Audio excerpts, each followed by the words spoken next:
So there are spheres that we travel through. We live in, we engage, we create.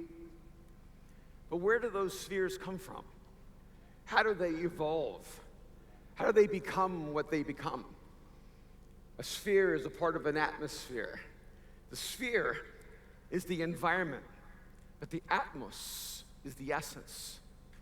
In fact, the word for atmos means to blow, to inspire, to spiritually arouse. There are different spheres, whether it's government or entertainment, whether it's sports or business.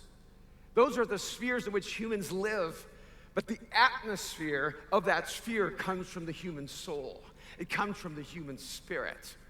When we step into that sphere, we blow, we inspire, we spiritually arouse. What would happen if we allowed God to exhale into our souls his life as we inhaled? And then we stepped into the sphere and then exhaled his life into the world so they could inhale. A few years ago, almost 10 years ago, a friend of mine came to me and he said there's this community that's called TED. It stands for Technology, Entertainment, and Design. And I don't know if you ever heard of the TED Talks, but it was before they went public. It was a private organization. He said, you have to apply and get into TED to hear the brightest minds, the pioneering individuals who are in all the spheres of human engagement. And so I thought, I need to apply. I want to be in the room with the brightest minds. I want to be in the room with the entrepreneurs and the pioneers and the inventors and the creators. And so I applied, and they said no. Evidently, you have to be good at something. You have to pioneer something, create something, invent something, cure something. But I applied again. I just changed my story a little bit, because I'm a writer. And the second time I applied, my life sounded better, bigger, more interesting. And they rejected me a second time. But it's okay. I know how to work with rejection because I used to date. And so I know you just keep asking until she just wears out and says yes. But don't do it too many times, it's called stalking. So I watched carefully and I waited, and TED was doing an experiment in Arusha, Tanzania. It was called TED Global. And I thought, I'm gonna apply to TED Global in Arusha, Tanzania, because I think fewer people are gonna go to Arusha. And if fewer people apply, I look better. I mean, Adam was the best looking guy in the world. And so I applied to Arusha, and to my incredible joy and surprise, I was accepted. And so I got ready to go to TED, and I flew across the world. I had no idea what it was going to be like. They lost my luggage, so I got there with no clothes.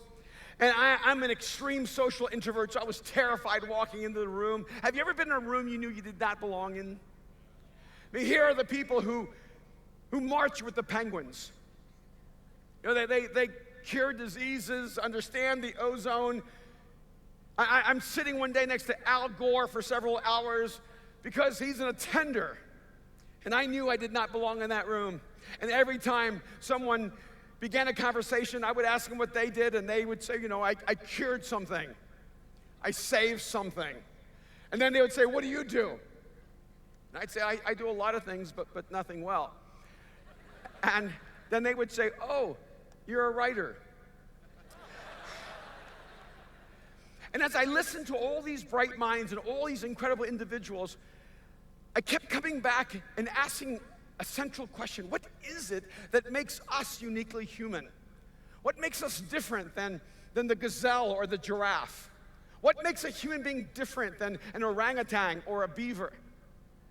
And I began to realize there's something wonderful about being human. Human beings have the incredible capacity to materialize the invisible. We actually have the ability to dream, to have a vision, to have an idea, to see something that does not exist. And then through discipline and resolve and perseverance and intellect, take that idea, that dream, that vision, and translate it into the future. See, there's no other species that can do that. Every other species exists within their sphere, and they have no effect on that sphere in the way that a human being affects every sphere they live in and work in and engage in and create in. So 5 years ago, I started to write a book, and I stopped writing for 5 or 6 years, and my wife, Kim, wanted me to write so much, she just kept asking me to write. And she kept asking me, and finally one day she walked into the living room, and she saw me writing my next book, and she looked so happy and so proud. She goes, "You're writing again, aren't you?" And I just love when my wife is happy with me. And I said, "Yes, I am." She goes, "I'm so happy. I'm so glad you're writing, and this is what you should do. You're a writer." And she goes, "What's the book about?" And I always name my books with one word at first, so I said, "It's called Artisan." And Kim, with those beautiful blue eyes, looked at me. She goes, "I don't know how I was so privileged to marry you. I mean, you are like genius wrapped up in skin. When I just hear you think out loud, I am moved and inspired. I just thank God that I get to be your wife." She didn't say any of that, but it's what I imagined. I just couldn't translate it into reality. And she actually looked at me and she said, "Great, a book for people like you, but what about the rest of us?" And that made me so mad.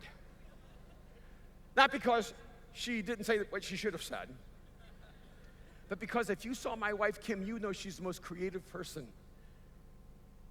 She is color and I am cardboard.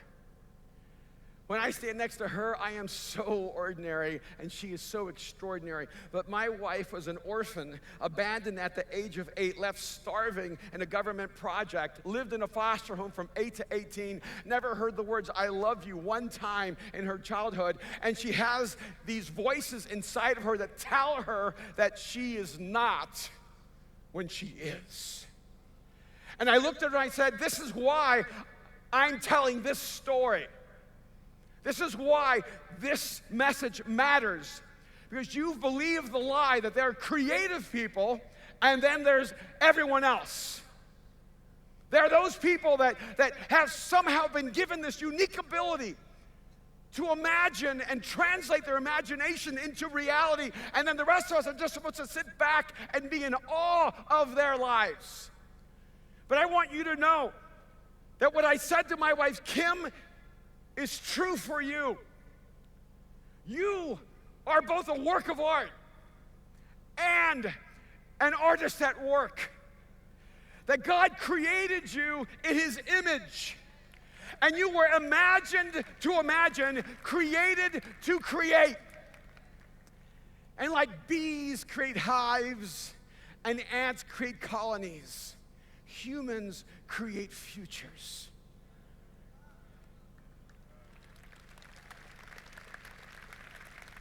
The spheres, the domains, those environments in which we live and work and play and create, they are simply the canvases upon which human beings create. There's a future that God wants to create through you. There's a world that does not exist, but it will be born in the core of your soul, and it will erupt in your imagination, and it will ignite your passions, and then one day when you have the courage to step out and create it, it will become the reality the world comes to know. See, we humans, we can do something that no other species can do.